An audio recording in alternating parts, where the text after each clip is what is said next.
Cześć! Dzisiaj porozmawiamy o bardzo przerażających i dziwnych rzeczach, które wydarzyły się 30 sierpnia, a ponieważ 30 sierpnia już za parę dni, pomyślałam, że może to być idealny temat dzisiejszego odcinka. Zapraszam więc do oglądania.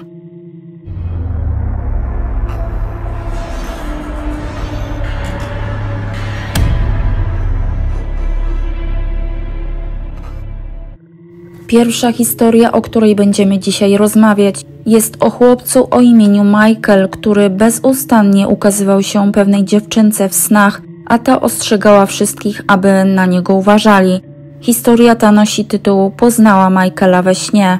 Dziewczynka opowiada o tym, jak kiedy była mała, zawsze miała dziwne sny o swoim przyjacielu Michaelu. Michael był chłopcem niewiele starszym od dziewczynki. Zawsze świetnie się dogadywali i bawili. Kiedy opowiedziała o tym swoim rodzicom, ci nie za bardzo się tym przejęli. Do czasu, kiedy zaczęła ze szczegółami opisywać, jak wygląda jej przyjaciel, rodziców zszokował fakt, że Michael miał nie tylko to samo imię, ale też i wyglądał tak samo jak jej wujek, który zmarł w wypadku na łodzi, kiedy jeszcze był mały.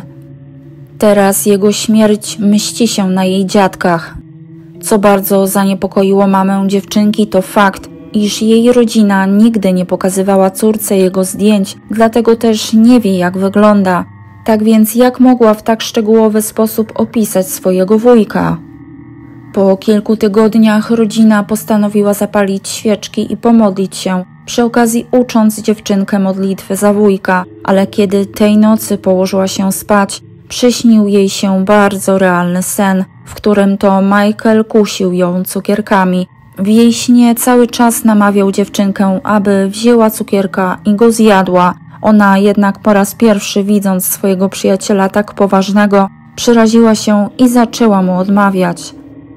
Ostatnią rzeczą, jaką pamiętała, zanim się obudziła, to smutny wyraz jego twarzy. Jak się okazało, to był ostatni sen, w którym widziała Michaela. Kiedy opowiedziała swojej mamie o tym, jak w swoim śnie próbował poczęstować ją cukierkiem, ale ona odmówiła, z ulgą oznajmiła dziewczynce, że dobrze postąpiła, odmawiając mu, ponieważ gdyby to zrobiła, Michael przejąłby jej ciało. W noc, w której wydarzyła się następna historia, mąż spał obok swojej żony. Stopy kobiety wystawały poza łóżko, na którym oboje spali. W pewnym momencie poczuła, jak coś lub ktoś chwyta jej duży palec u nogi. Nie czuła bólu ani żadnego ucisku, dlatego postanowiła to zignorować. Zaciągnęła tylko kołdrę po samą szyję i próbowała spać dalej. Musiało minąć co najmniej 5 minut, zanim to coś ją w końcu puściło. Nie opowiedziała o tym zdarzeniu swojemu mężowi, ponieważ nie chciała go przestraszyć. Jednak 2 tygodnie później poczuła dokładnie to samo. Tamtej nocy spała twardo, ale to uczucie dotykania jej palca u nogi zbudziło ją niemal od razu. Tym razem postanowiła spojrzeć, co to jest, ale nic nie zauważyła. To coś ciągle ściskało jej palca. W końcu wzięła się na odwagę i poprosiła cicho: czy mógłbyś puścić, proszę? Parę sekund później to coś ją w końcu puściło.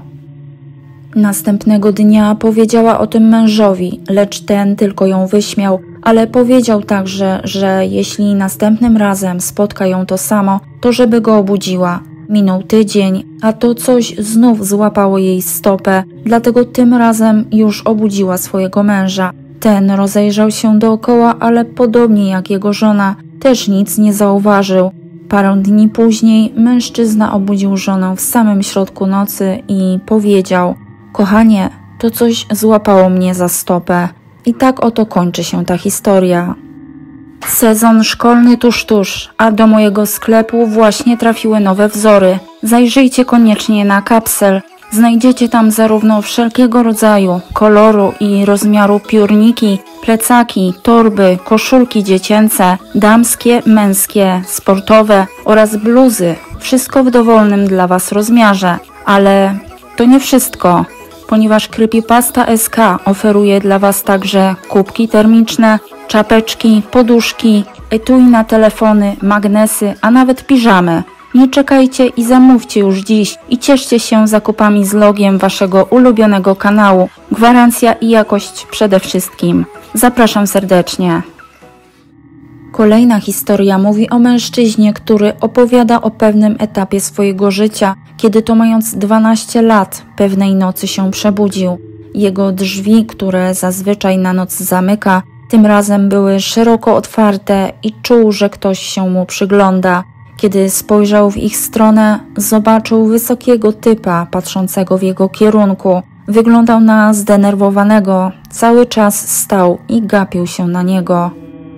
Stwierdził, że może to ojciec, ponieważ on był jedynym mężczyzną w jego domu. Jednak był zdziwiony, że jest tak wysoki, podczas gdy jego tata jest sporo niższy. Jednak dalej wmawiał sobie, że to musi być jego ojciec, dlatego zawołał do niego i zapytał, co się dzieje, ale nie otrzymał odpowiedzi.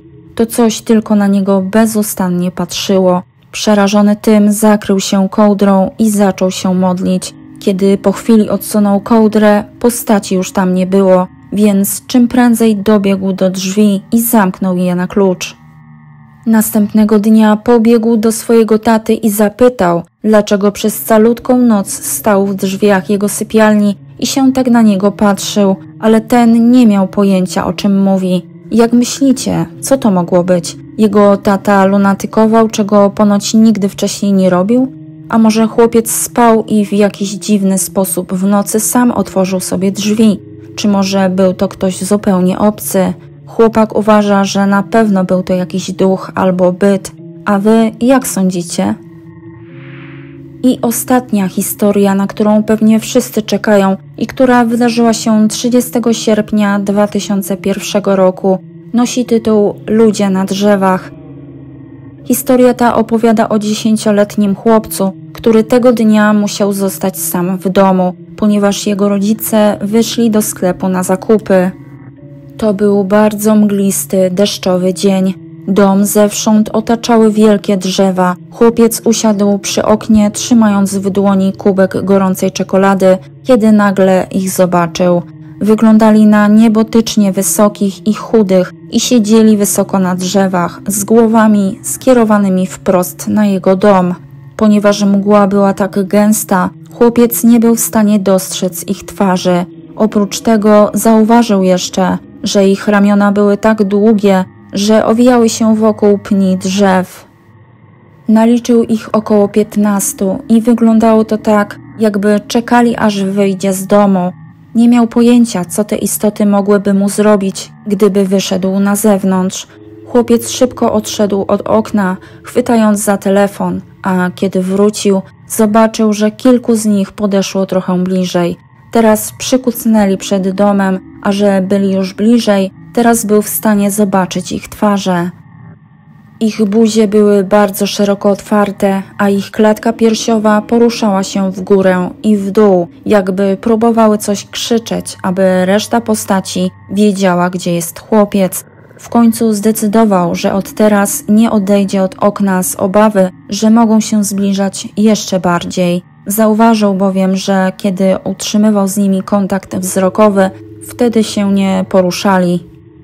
Kiedy wreszcie rodzice wrócili do domu, chłopiec na chwilę odwrócił wzrok na nadjeżdżający samochód, a kiedy powrócił z powrotem, zauważył, że wszystkie postacie zniknęły. Chłopiec opowiedział wszystko swoim rodzicom, ale tata tylko się zaśmiał, mówiąc, że to tylko stara legenda. Powiedział, że zdarza się ona każdego 30 dnia sierpnia i że każde dziecko z sąsiedztwa będzie narzekać, że przydarzyło im się to samo, a zdarza się to tylko wtedy, kiedy tego dnia zostaną same w domu. Ale dodał, żeby się nie martwił, ponieważ to wszystko siedzi tylko w jego wyobraźni. Ale czy oby na pewno? Ponadto legenda ta mówi o tym, żeby tego dnia nigdy nie wychodzić z domu, kiedy zobaczy się te istoty i przede wszystkim, aby za nic w świecie nie odwracać od nich wzroku.